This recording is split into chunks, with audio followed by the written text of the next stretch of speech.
Yo, what's up mga kahardot? Mega love shoutout po. Welcome sa aking channel. Sa araw na ito, panibagong video at panibagong araw na naman. Pero bago ko kayo dalhin at ipakita ang aking video sa inyo, ay magpasalamat muna po tayo kay Papa God dahil binigyan tayo ng panibagong pag-asa at kalakasan ng katawan sa umagang ito. Yan po, at araw po ng Biyernes ngayon dito sa amin ay overtime weekend po dito sa Middle East sa Saudi ang Friday. Ay dyan po, at kung makikita nyo ay dito na naman ako sa job site, at ito pong diretso na po ito, at itong nasa likod kong ito ay ang water tank. Ang water tank pong ito ay 11 meters ang taas, at ang diameter nito ay 8 meters. Ito po ay water tank. Ayan, nag-umpisa na po sila, at nilagyan na nila ng na-full weld na po yan, at ang remaining na lang dyan ay i-closing na lang yan pag natapos yung mga ibang trabaho sa loob, mga karot. Yan lang po ang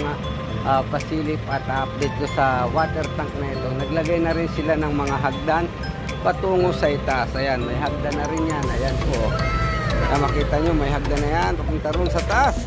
At bukod dyan po, dito naman sa aking harapan, ayan, yan naman po ang ating building mga kahardot. Ayan, at nakapaglagay na sila ng cladding dito.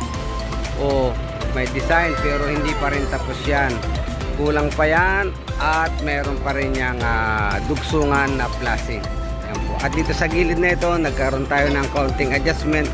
Kaya meron po tayong ipasisibak na simento dito. Ayan, yan pong kulom na yan, kung makikita ninyo, yung kulom na yan ay nagkaroon ng hindi nagpanama yung simento at yung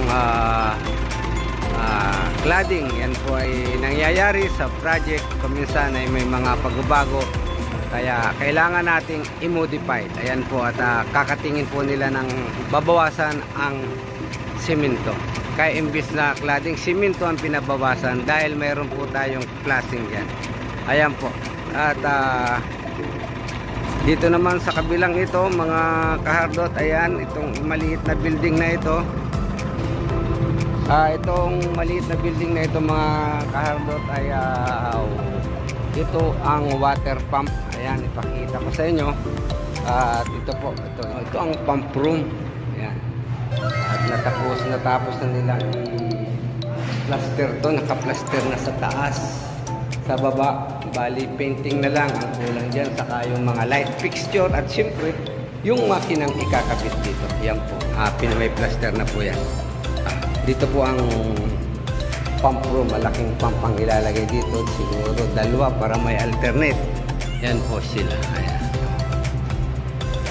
May kompleto na rin ang opening para ikakdaanan po ng pipe yan, yung mga butas na yan. At ang labas po nito mga kahardot ay naplasteran na rin. Tingnan ninyo.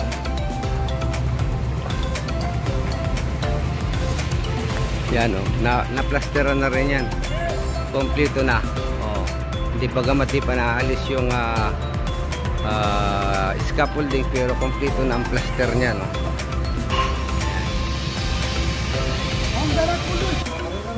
At yan po mga kahardot, hanggang dito natapos nilang plaster. Lalagyan na lang dito primer, yan bitonit po ang ilalagay dyan.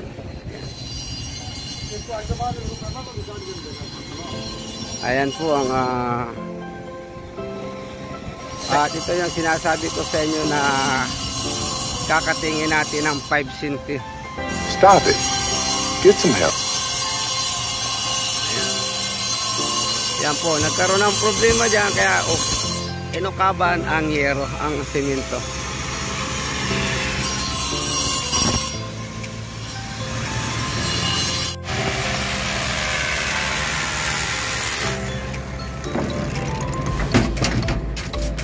At yan, at binabakbak nga yung kulom na yan, binabawasan para pumasok yung yero. Ayan po.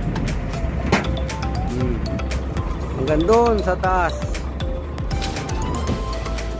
At mga kahardot, yun nga po sa mga trabaho natin, minsan hindi maiwasan yung mag-repair. Talagang ganyan ang construction, kailangan mong i-repairin ang dapat i-repair dahil may mga pagbabago. Ang kahirapan nga lang yan, siyempre yung konkreto talagang matigas yan mga kahadot, bakbakin yung konkreto. At yung pagbabago na yan, hindi nagpanugma yung yero saka yung kanto. Ngayon kung babawasan mo ang yero, hindi magiging pangit ang finishing, hindi magpapareho. Kaya ang napagkasunduan, total yung kulong naman ay oversized na kail, yun na lamang ang binawasan yung kulong. At yun nga, at tingnan nyo mga kahardot, ayan, obligado mo katingin, oh.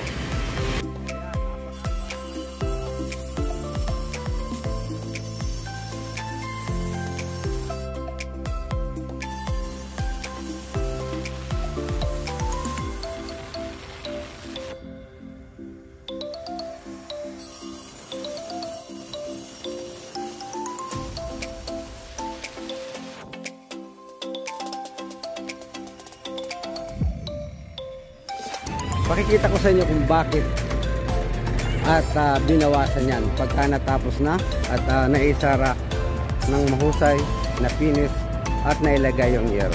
Ayan po. Tuloy-tuloy po tayo sa pagtanaw dito sa aming ginagawa. Tuloy lang hanggang sa matapos. Yan. Puro finishing na ang natitira.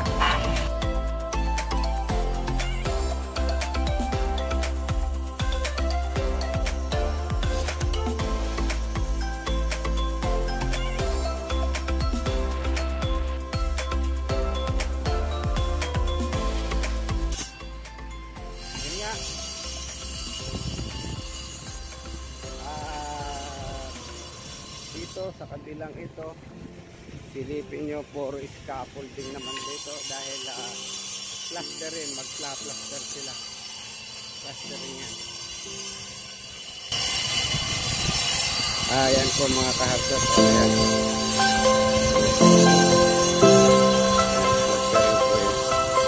Ayan.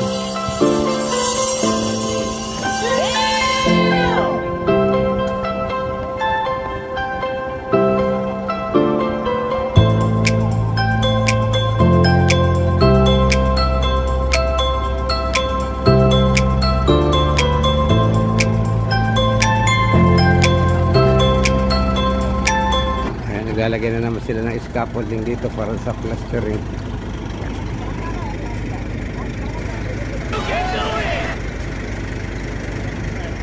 Dahil po meron tayong kulom at beam doon sa taas.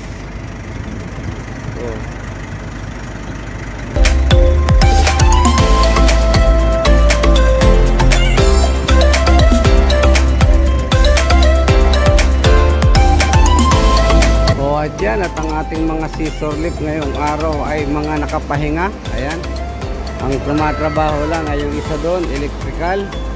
Pahinga sila ngayon dahil sila ay overtime. Pahinga, ayaw nilang mag-overtime pagka Friday. Ayan, tinaas nila yan para yung kanilang mga gamit, hindi, may mga gamit sila sa taas. Ayan, hindi mo naman mabubuhay yan dahil nakasusi. Doon sa box may susi yan, kaya hindi mo mabubuksan basta-basta. Ayan po. Ito naman ang manlip. Ito, manlip to. Yan, tingnan mga kahardot, kailangan mo yung kubiran, kinukubiran natin ang gulong niyan para hindi masira, hindi mag-stain yung goma dito sa ating flooring. Kaya lahat ng equipment dito, ang magulong ay merong cover na damit. Ayan, ganyan. Safe protection para hindi masira ang ating flooring. Yan po. Meron din tayo dito ng crocodile jack. Yan ang crocodile jack.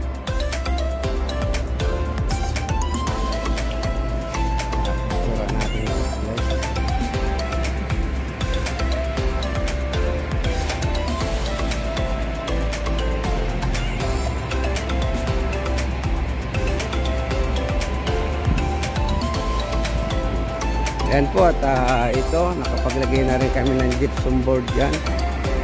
Na double na rin yan. Natapos na. Hindi pa na double to. Double gypsum po yan. Dito sa side na ito, almost finished na rin yung mga pipeline. Ayan naman ang mga pipeline. O, diba? Sprinkler ang nasa taas. Firefighting po. Ayan. Pag kulay red, yan ay sa firefighting. O, mga sprinkler. Yan po ang designated color natin sa mga ganyang party. Ayan. At ito po, yan po ang aming loob ng construction at naipakita ko sa inyo paminsan-minsan. Ito naman ay pagpapasalamat sa inyo sa inyong panonood sa aking video, at hanggang dito na lamang pong muli, at sana ay may nakita kayong kakaiba sa inyong paningin tungkol dito sa aking video ito. Maraming salamat po, at naway lagi tayong patnubayan ng ating buong magkapal, at shout out po at welcome uli sa aking channel. Hanggang dito na lamang. Ito si Kaharot na nagsasabing isang salitang galing sa bibig mula sa puso para sa Papa. At yun, bye bye.